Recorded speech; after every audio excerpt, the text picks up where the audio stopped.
네, 안녕하십니까. 김 선생의 문화예술 이야기를 진행하는 강사 김효입니다. 이번 시간에는 병전과 인절미라는 제목으로 말씀을 드려보도록 하겠습니다. 여기서의 병전이라고 하는 것은 떡병자를 써서 가게전자, 즉 떡가게라는 말씀이 되겠습니다. 조선시대의 북쪽으로 가는 중요한 일본 국도에 해당되었던 것이 의주대로가 되겠고요. 바로 이 지금의 안산인 모악산과 인왕산 사이로 넘어가는 고개가 무악재가 되겠고, 무악재 넘어 홍제원이 있고, 그리고 홍제천을 만나게 되는 지점에 바로 이 병전가라고 하는 떡가게 골목이 있을 정도로 이곳에 떡가게들이 많이 포진해 있었다는 것을 지도에서 확인해 볼 수가 있겠습니다. 이처럼 중요한 길목에 사람들이 휴게를 할 수 있는 그런 휴게 공간이 있을 법한 교통상의 요지에 바로 이러한 떡가게들이 존재했었다는 것을 이 의주 대로상에서도 확인해 볼 수가 있겠습니다. 자, 서울에서 서쪽으로 나아가는 길에 중요한 고개가 바로 이 만리제와 아현이 되겠습니다. 이 만리제에도 바로 이 떡전과 관련된 장소들이 있었다는 것을 지도에서 확인해 볼 수가 있고요. 이 아현이라고 하는 것은 아현이라는 것 자체가 한자로는 좀 작은 고개라는 의미가 되겠죠. 그래서 만리제에 비해서는 작은 고개라는 의미도 되겠지만 또 한편으로는 아이들의 시체가 넘는 고개라고 하는 의미로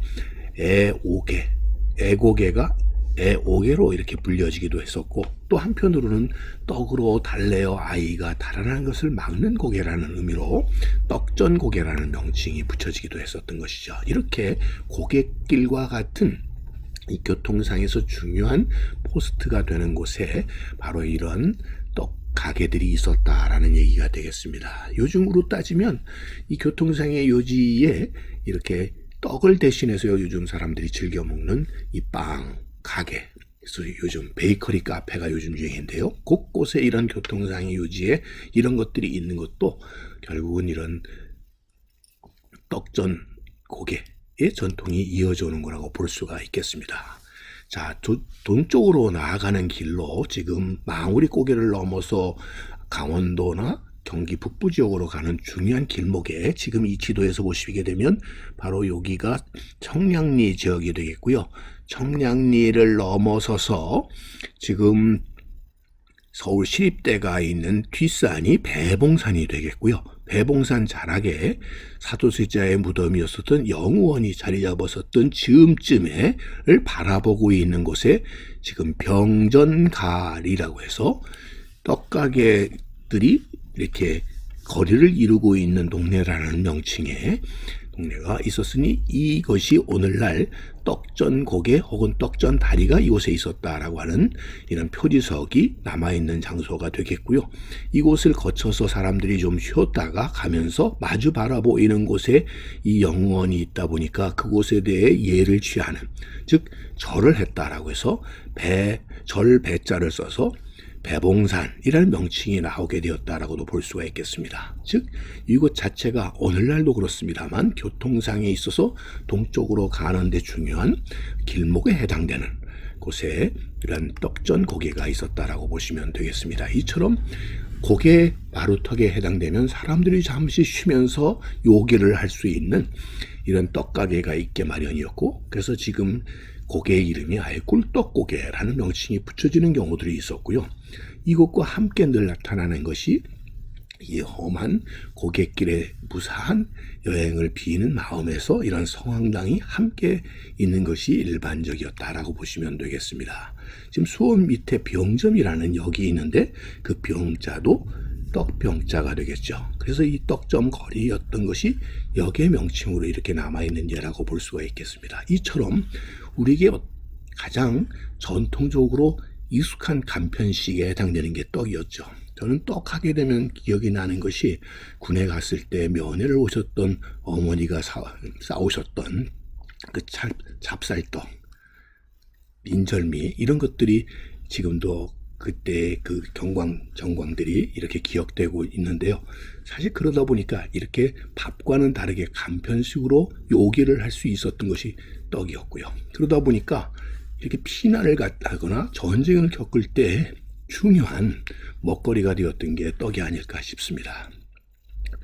피난을 3번이나 해서 피난 삼관왕이라고 하는 어떤 의미에서 좀 불명예스러운 명칭을 받은 인조 같은 경우를 보면 이괄의 난 때에 결국 이를 피해서 6일간 공주로 피난을 했던 적이 있었고, 또 뭐 정묘호란 때는 강화도로, 병자호란 때는 남한산성으로 이렇게 피난을 하면서 어려움을 겪었었는데, 바로 이 인조가 피난을 했었던 곳이 공주였고, 그래서 오늘날 인조 임금이 공주에 파천하셨다는 것을 기념하는 이런 기념비가 세워져 있기도 하는데, 이곳에 오셔서 공산성에서 머물렀었다는데 큰 나무 2그루 사이에서 숨을 돌리셨다라고 해서 쌍수정이라고 하는 정자가 후대에 지어지기도 해서 오늘날에 전하고 있을 정도가 되겠습니다. 그 당시에 인조가 이 어려운 위기적인 상황 속에서 임시성을 가진 백성이 찰떡에 콩고물을 묻혀서 이를 바쳐서 인조께서 이를 드셨는데 그 떡맛이 너무 좋았다는 거죠.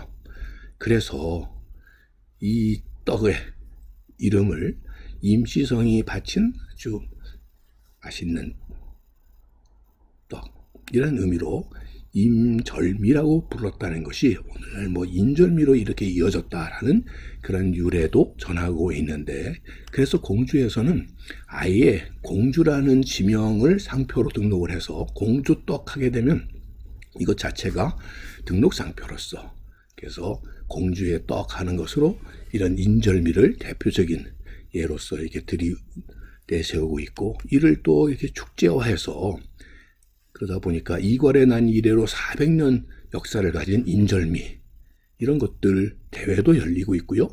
또 공주 떡매치기 축제 같은 것들이 연이어 이루어지는 것 또한 바로 이런 인조의 파천과 이런 위기적 상황에서 요깃거리가 되었었던 인절미와 떡에 대한 이야기가 하나의 스토리화된 예가 아닐까 싶습니다. 자, 이런 상황은 서울에서도 가장 대표적인 떡거리라고 들 수 있는 것이 낙원동 지역이 되겠는데요.